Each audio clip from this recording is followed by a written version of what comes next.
Good morning guys, स्वागत है आप लोग का एक और नए ब्लॉग में। भाई मेरे जैसी गुड मॉर्निंग सब लोग की होनी चाहिए और ऐसी गुड मॉर्निंग भाई मेरी भी जल्दी और मतलब डेली हो, क्योंकि दिसंबर वैसे भी थोड़ा सा ठंडा रहा था। लेकिन चलो बताता हूँ आपको। कल मैंने आप लोग को रात में एक ऐसी ट्रेड बताई थी कि भाई मैंने ये ट्रेड लिया है, लेकिन इसकी बात मैं कल करूंगा। और वो ट्रेड थी भाई मेरे फंडेड अकाउंट में। एक्सप्लेन आपको शाम में करूंगा आफ्टर द जिम, लेकिन मैं पहले दिखा देता हूँ उसमें क्या हुआ है। तो ये ट्रेड हमारी ब्लूबेरी के 25 के फंडेड अकाउंट में थी। आप लोग को यहाँ दिख भी रहा होगा 340 पिप्स मैंने कैप्चर किया। लेकिन सबसे बढ़िया चीज़ जो देखने वाली है वो ये है रिस्क रिवॉर्ड 1:10। और ये रिस्क रिवॉर्ड मैंने कैप्चर भी किया है। ठीक है, सबसे पहले ये छोटे छोटे दो लॉसेस हुए। ठीक है, 1% के आसपास इसमें लॉस हो गया मेरा आज उस टाइम पे। मतलब मैंने ट्राई कर रहा था बड़े टाइम फ्रेम के हिसाब से, छोटे टाइम मतलब बड़े टाइम फ्रेम के हिसाब से एनालिसिस थी, लेकिन छोटे टाइम फ्रेम पे जाके मैं एंट्री देख रहा था। तो दो एंट्री मेरी खराब गई, उसमें मेरे एसएल गए। आफ्टर दैट ये अच्छी एंट्री मिली और इसमें आप लोग देख ही सकते हो भाई $1500 मैंने इसमें बनाए हैं। $1500 अपने फंडेड अकाउंट में। शाम में आके आप लोग को पूरा बताऊंगा कि कैसे कैसे ट्रेड थी, क्यों मैंने ये ट्रेड ली थी और कितना स्प्लिट मुझे मिलेगा 1500 में से, क्या प्रॉफिट है क्या लॉसेज है, क्योंकि पिछला कुछ लॉस भी था उसको भी कवर किया इस प्रॉफिट ने। तो वो सारी बातें हम लोग कल करेंगे। तो अभी चलते हैं जिम के लिए। बाय बाय, मिलते हैं आपको जिम में। Okay, so today I just waste my day. मैं जिम भी नहीं गया, थोड़ा सा काम आ गया था और उसके बाद मेरे को समझ नहीं आ रहा था मैं क्या करूँ, तो मैं कुछ टाइम पे सो गया।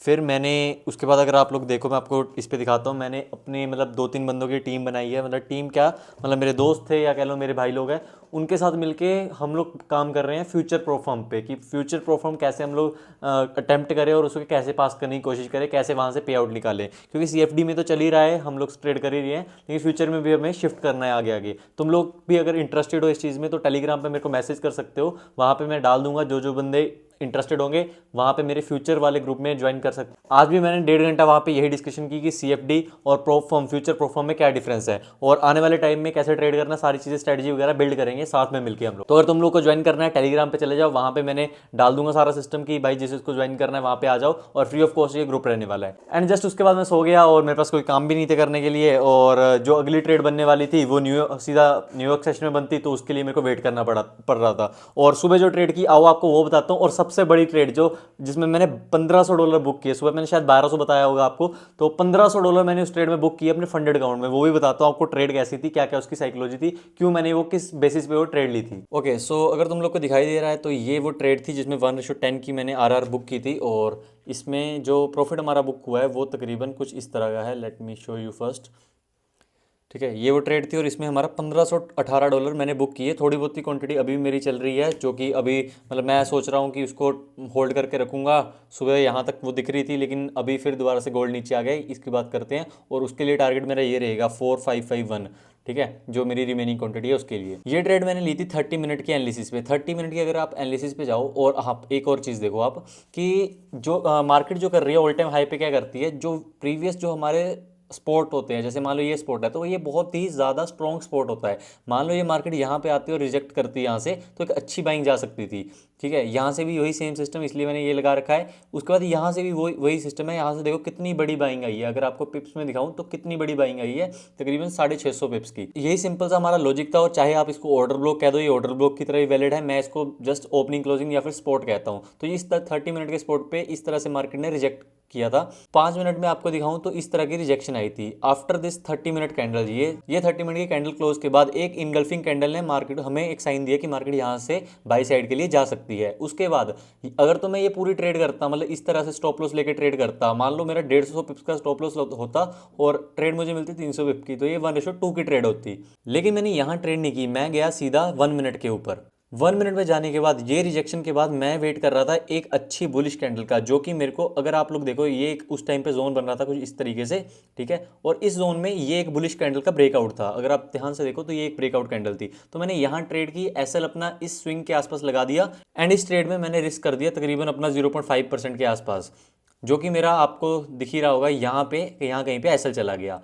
लेकिन ऐसा लगने के तुरंत बाद मुझे एक पॉजिटिव कैंडल दिखी, एक अच्छी कैंडल, बाइंग कैंडल दिखी। ठीक है, तो इस कैंडल पे मैंने एंट्री की। ये छोटा सा कितना बन रहा था, ये सिर्फ 30 पिप का स्टॉप लॉस। इतनी बड़ी मार्केट में सिर्फ 30 पिप का स्टॉप लॉस बन रहा था, जिसमें मैंने एंटर किया। और टारगेट बहुत सिंपल था, अगर मैं इस ट्रेड में बैठता तो मुझे इससे पहले, ये वाले हाई से पहले तो निकलना ही नहीं था। ठीक है, 4494, इस हाई से पहले मुझे निकलना ही नहीं था किसी भी कीमत पे। तो ये 300 पिप की ट्रेड मैंने इजीली कैप्चर कर ली अपने अकाउंट पे। और जब ये यहाँ पे रात में पहुंचा, मेरे को अलर्ट मिला, तब मैंने अपनी 80 से 90% क्वांटिटी इसमें से एग्जिट कर दी। और जो बाकी क्वांटिटी थी वो मतलब उस टाइम पे मेरे हिसाब से 80 की होगी, और सुबह मैंने यहाँ पे भी कुछ क्वांटिटी बुक की, मतलब 90% क्वांटिटी मैंने यहाँ तक बुक कर दी थी। और यही टॉप बन के मार्केट वहाँ सुबह से गिर रही है। सो तुम लोग खुद देखो, हायर टाइम फ्रेम की एनालिसिस के बाद अगर तुम छोटे टाइम फ्रेम पे आते हो और अच्छी एक एंट्री ढूंढ पाते हो, तो तुम्हें इतना बड़ा रिस्क रिवॉर्ड। इस ट्रेड में मेरा लिटरली रिस्क था सिर्फ $150, उसके अगेंस्ट में मुझे $1500 मैं अभी तक बुक कर चुका हूं, और $150 मेरे अभी भी चल रहे होंगे। ठीक है, जिसको मैं बुक करूंगा इवन इससे बहुत ऊपर, अगर वो चीज हिट करती है तो $700, $600-700 के आसपास वहां से भी प्रॉफिट मेरा बन सकता है। अभी तो मैं डैशबोर्ड पे दिखाता हूँ कहाँ ये अकाउंट था और कहाँ पे ये पहुंच चुका है, और मैं विड्रॉल कब लगा सकता हूँ इस अकाउंट। तो ये रहा 25K का फंडेड अकाउंट का डैशबोर्ड। इसमें देखो मेरा विन रेट क्या है। विन रेट मेरा सिर्फ 33% है।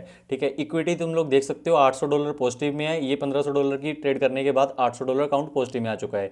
यहाँ पे अगर तुम लोग ध्यान से देखो तो मेरा बैलेंस अगर तुम लोग चेक करो 2400-540 के आसपास चल रहा था। मतलब जब ये ट्रेड करने से पहले की बात है, ठीक है, उस टाइम पे इतना चल रहा था, मतलब $500-600, 500-460 के आसपास मेरा लॉस में था। ठीक है, पता नहीं यहाँ 400 दिखा रहा है, लेकिन एक्चुअल में वहाँ पे 700 दिखा रहा था, तो मतलब 700 के आसपास मैं लॉस में था। ठीक है, उसके बाद ये ट्रेड की, देन मैं पॉजिटिव में आया यहाँ कहीं पे, और आज के दिन पे मैंने थोड़ा और प्रॉफिट बुक किया, जो मैंने बात की थी ना सुबह। मैंने कल रात को मैंने यहाँ बुक कर दिया था 5746 के आसपास, और सुबह मैंने 5819, मतलब $60-70 के आसपास और पॉजिटिव अपना प्रॉफिट बुक किया। 3 प्रॉफिटेबल डेज में वो करने थे, वो हो चुके हैं। अब विड्रॉल लेने के लिए मुझे 3 प्रॉफिटेबल डेज कंप्लीट करने हैं, जो कि अप्रोक्स हो चुके हैं। अगर तुम लोग देखो यहाँ पे मेरे $1200 बने हैं। एक दिन मेरा पहले भी इसमें प्रॉफिट था 0.5 से ज़्यादा, और ये $73 बुक कर चुका हूँ मैं। इसमें $50 और बुक करने हैं और मेरा प्रॉफिटेबल डे आज कंप्लीट हो जाएगा। तो भाई तुम लोग खुद देख सकते हो $800 मेरे पॉजिटिव में है। ठीक है, या फिर 700 भी मान के चलो, तो $700 अगर है तो 700 का अगेंस्ट मेरे को 500-600 का $550 का पे आउट मिलना चाहिए। ओके, तो तुम लोग को होपफुली ये सारी ट्रेड समझ आ गई होगी, कहाँ मेरा कैसे कैसे मैंने ट्रेड ली, किस हिसाब से मैंने एनालाइज किया, और कैसे मैंने ट्रेड में एंट्री की, सारी चीज़ें तुम्हें समझ आ चुकी होगी। ठीक है, $500 का पे आउट लोडिंग है भाई, $500 का पे आउट आ सकता है हमारा। ठीक है, लेट्स सी कब तक आता है हमारा पे आउट, और मतलब कब तक वो सिनेरियो बनते हैं कि मैं पे आउट, मेरे पास ऑप्शन आएगी, फिर मैं रिक्वेस्ट करूंगा एंड तुम लोग को बताऊंगा अभी वो सारी चीज़ें। अब आज के दिन पे, मतलब 24 दिसंबर के दिन पे कैसी मार्केट रही। सुबह मैंने एक ट्रेड की थी जिसमें मेरा एसएल गया था 1%। ठीक है, रिस्क मुझे उसमें 0.5 करना था, पता नहीं वो मतलब एक तरह से कहते हैं मेरा माइंड खराब हो गया कि हाँ भाई मैंने इतना प्रॉफिट बुक कर लिया। ठीक है, उसके बाद मैंने रिस्क थोड़ा हाई कर दिया और 1% उसमें रिस्क लिया। ठीक है, और मेरा उसमें एसएल गया। कोई इतना बहुत बढ़िया सेटअप नहीं था वो मेरा, मतलब मान लो एक तरह से बी सेटअप था, ए भी नहीं था, ए प्लस भी नहीं था, वो बी सेटअप पे मैंने 1% रिस्क किया, जो कि मेरी गलती थी। उसके बाद एक अच्छी ट्रेड जो कि 1:2 के आसपास गई, और मतलब 150-200 पिप्स उसमें हमें दिखे भी, लेकिन उसके बाद वो ट्रेड ब्रेक इवन हिट कर गई। तो दोनों ट्रेड्स आपको समझा देता हूँ किस बेसिस पे ली थी हमने, और न्यूयॉर्क सेशन में हमारा क्या प्लान है वो भी मैं आपको बता देता हूँ। ओके, तो सुबह मार्केट ओपन होते से ही मूव कर रही थी, 4500 के मार्क को मार्केट ने ब्रेकआउट दिया। इस ब्रेकआउट के बाद मार्केट सीधी रुकी जाके 4500 टू 25 पे। ठीक है, मतलब तकरीबन 200-250 पॉइंट्स का मार्केट ने मूव दिया। उसके बाद जब ये पुल बैक आया तो मैं क्या गया सीधा 5 मिनट के आसपास। ठीक है, 5 मिनट के आसपास ये बेस बन रहा था वहाँ पे उस टाइम पे, यहाँ से एक मतलब एक स्पॉट क्रिएट कर रही थी मार्केट। देन मैं गया 1 मिनट के आसपास। 1 मिनट में जैसे ही मेरे को ये वाली कैंडल मिली, ठीक है, सबसे पहले यहाँ से मार्केट ने सपोर्ट ली, उसके बाद मार्केट फिर दोबारा रिटेस्ट करने आए। जब ये बुलिश कैंडल मुझे मिली, इसी बुलिश कैंडल के ऊपर मैंने मतलब 68 पिप्स के आसपास मैंने अपना स्टॉप लॉस रखा, और उसके अगेंस्ट में 1% रिस्क करके, एंड इस पर्टिकुलर ट्रेड में मेरा मिनिमम टारगेट था 30 तक का। ठीक है, यहाँ तक के मेरे मिनिमम टारगेट्स थे, मतलब 1:2.8 की ये ट्रेड थी। बहुत बढ़िया ट्रेड नहीं थी, लेकिन अच्छी ट्रेड थी, रिस्क रिवॉर्ड ठीक था इसमें भी। इस एक ट्रेड में मेरा एसएल लगा। देन उसके बाद मैं आराम से बैठ गया मार्केट देखने के लिए, और सिर्फ मैं मार्केट ऑब्जर्व कर रहा था, कोई इसमें ट्रेड्स नहीं बना रहा था। देन जैसे मैंने आप लोग को बताया कि मैं 30 मिनट की जो रेंज है, मतलब जो स्पॉट क्रिएट होते हैं, जैसे ये वाला एक स्पॉट क्रिएट हुआ है, इनको मैं बहुत ज़्यादा इज्जत देता हूँ। ठीक है, तो मैंने इसको मार्क किया कुछ इस तरीके से। ठीक है, उस टाइम पे मैंने ऐसा किया जब मार्केट ने इतनी बड़ी बड़ी 2 कैंडल में, 30 मिनट की 2-3 कैंडल में जब इतनी बड़ी सेलिंग दे दी, भाई कितनी बड़ी सेलिंग है, 500 पॉइंट की सेलिंग दे दी। उसके बाद मैं सीधा गया 5 मिनट में। तो 5 मिनट में हमें कुछ इस तरह का रिजेक्शन देखने मिल रही थी। 1 मिनट में अगर तुम लोग शिफ्ट करो, तो इस बाइंग रिजेक्शन के बाद तुम्हें एक पुल बैक मिला, पुल बैक के बाद एक बुलिश कैंडल मिली, इसी बुलिश कैंडल के बेस पे मैंने अपनी एंट्री बनाई। स्टॉप लॉस की बात करें तो सिर्फ 68 पिप्स का इसमें मेरा स्टॉप लॉस बन रहा था। मार्केट उसके बाद बहुत ही ज़्यादा स्लो हो गई, मतलब बहुत ही ज़्यादा, एंड बिल्कुल धीरे धीरे से हमें यहाँ तक का टारगेट्स मिल चुके थे, मतलब तकरीबन 160 पिप के आसपास, और हमारी ट्रेड चल रही थी उस टाइम पे 1:2.5 के आसपास। लेकिन एज यू नो कि मैं बड़े बड़े आर फॉलो करता हूँ, मैं ये छोटे मोटे प्रॉफिट्स बुक नहीं करता, तो इस ट्रेड में मेरे मिनिमम प्रॉफिट यहाँ तक के थे तकरीबन 400 पिप्स के आसपास। और अगर रिस्क रिवॉर्ड की बात करूँ तो 1:5.9, तो तकरीबन 1:6 की मेरी ये ट्रेड बन रही थी। इस ट्रेड में भी मैंने 1% ही रिस्क किया था अपने अलग अकाउंट में, और उसके बाद ये ट्रेड थोड़ी देर मेरे प्रॉफिट में गई, 1:2 दिया, इसलिए हमने ब्रेक इवन डाल दिया था। सुबह की जितनी भी ट्रेड्स होती है मैं उसमें ब्रेक इवन डाल देता हूँ 1:1 के बाद, और न्यूयॉर्क सेशन की जो भी ट्रेड होती है वो प्रॉपर बेसिस पे होती है, 5 मिनट या 15 मिनट पे, उसमें मैं ब्रेक इवन या फिर कोस्ट टू कोस्ट या फिर कुछ भी क्वांटिटी बुक नहीं करता हूँ, या तो उसमें सिर्फ टीपी लगता है या उसमें सिर्फ एसएल लगता है। देन इस कैंडल में हम लोग ब्रेक इवन इस ट्रेड से बाहर निकल गए।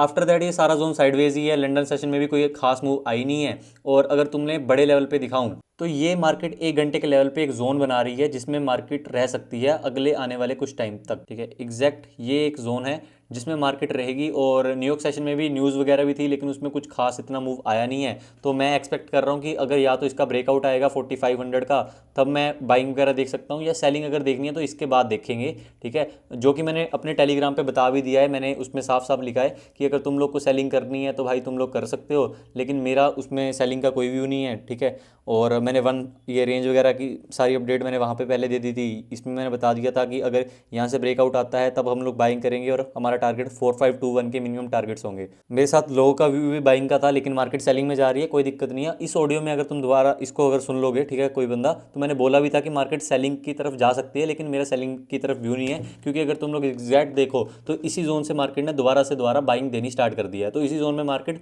मोस्ट प्रोबेबली खेलती में हमें मिल सकती है। और अगर ट्रेड्स की बात करो, ये सारी ट्रेड्स मैंने यहाँ पे शेयर की हैं, जितनी भी मेरी ट्रेड्स होती हैं वो सारी इस टेलीग्राम पे शेयर होती हैं लगातार।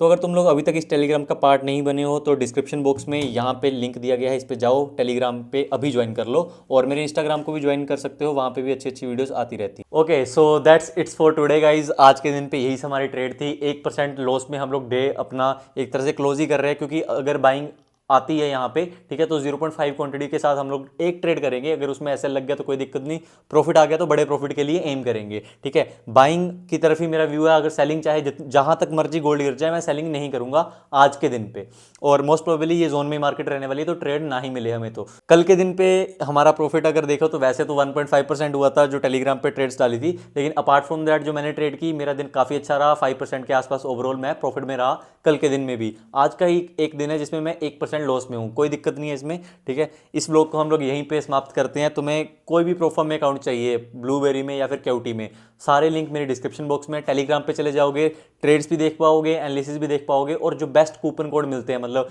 कभी कभी 50-60% के कूपन कोड मिलते हैं एक दिन के लिए, 2 दिन के लिए, तो मैं वो वहाँ पे आपको जल्दी अपडेट कर दूंगा, वहाँ से आप लोग खरीद सकते हो कोई भी अकाउंट। तो टेलीग्राम तो मस्ट ज्वाइन कर लो भाई, बिल्कुल कर ही लो, अभी चले जाओ भाई, डिस्क्रिप्शन में जाओ, अभी ज्वाइन कर लो, ठीक है। मिलते हैं आपको कल एक अपने नए व्लॉग में, नेक्स्ट व्लॉग में। तब तक के लिए टाटा बाय बाय।